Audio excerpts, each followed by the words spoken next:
সিয়াম আর রোজা এক নয়। সিয়াম মানে হচ্ছে বিরত থাকা, আর রোজা মানে হচ্ছে উপবাস থাকা। মানুষকে গালিমন্দ দিয়ে, অন্যায় অবিচার করে, লুটতরাজ রাহাজানি ব্যভিচার করে রোজা থাকা যায়, সিয়াম থাকা যায় না। অশ্লীল পোশাক পরে নগ্ন হয়ে চলে একজন মহিলা রোজা থাকতে পারে, সিয়াম থাকতে পারে না। কেন? সিয়াম ভিন্ন জিনিস, রোজা হলো ভিন্ন জিনিস। সিয়ামের আবিধানিক অর্থ হচ্ছে বিরত থাকা, আর শরীয়তের পরিভাষায় ফজরের আজান থেকে নিয়ে সূর্য ডুবা পর্যন্ত খাওয়া পান করা, স্ত্রী মিলন, যাবতীয় অপছন্দ কথা ও কর্ম থেকে বিরত থাকার নাম সিয়াম। সাথে সাথে রোজা মানে হলো উপবাস থাকা।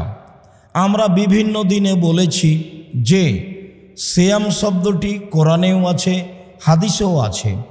রোজা শব্দটি কোরআনেও নেই, হাদিসেও নেই।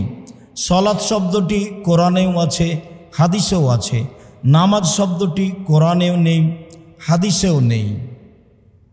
জাহান্নাম শব্দটি কোরআনেও আছে, হাদিসেও আছে। দোজখ শব্দটি কোরআনেও নেই, হাদিসেও নেই। জান্নাত শব্দটি কোরআনেও আছে, হাদিসেও আছে। বেহেশত শব্দটি কোরআনেও নেই, হাদিসেও নেই। আল্লাহ শব্দটি কোরআনেও আছে, হাদিসেও আছে। খোদা শব্দটি কোরআনেও নেই, হাদিসেও নেই। এইগুলি ইরান থেকে ফার্সি ভাষা হিসাবে ভারত, বাংলাদেশ, পাকিস্তানে এসেছে বিকৃতভাবে, যা মানুষ বুঝে ও না বুঝে ব্যবহার করে। মানুষের উচিত আল্লাহর দেওয়া নামগুলি ব্যবহার করা, মানুষের উচিত নবীর দেওয়া নামগুলি ব্যবহার করা। সাথে সাথে সালাত আর নামাজ এক নয়, সিয়াম আর রোজা এক নয়। সিয়াম মানে হচ্ছে বিরত থাকা, আর রোজা মানে হচ্ছে উপবাস থাকা। মানুষকে গালিমন্দ দিয়ে, অন্যায় অবিচার করে, লুটতরাজ রাহাজানি ব্যভিচার করে রোজা থাকা যায়, সিয়াম থাকা যায় না। অশ্লীল পোশাক পরে নগ্ন হয়ে চলে একজন মহিলা রোজা থাকতে পারে, সিয়াম থাকতে পারে না। কেন? সিয়াম ভিন্ন জিনিস, রোজা হলো ভিন্ন জিনিস।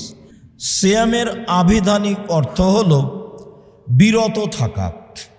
শরীয়তের পরিভাষায় ফজরের আজান থেকে নিয়ে সূর্য ডুবা পর্যন্ত খাওয়া পান করা, স্ত্রী মিলন, যাবতীয় অপছন্দ কথা ও কর্ম থেকে বিরত থাকার নাম সিয়াম।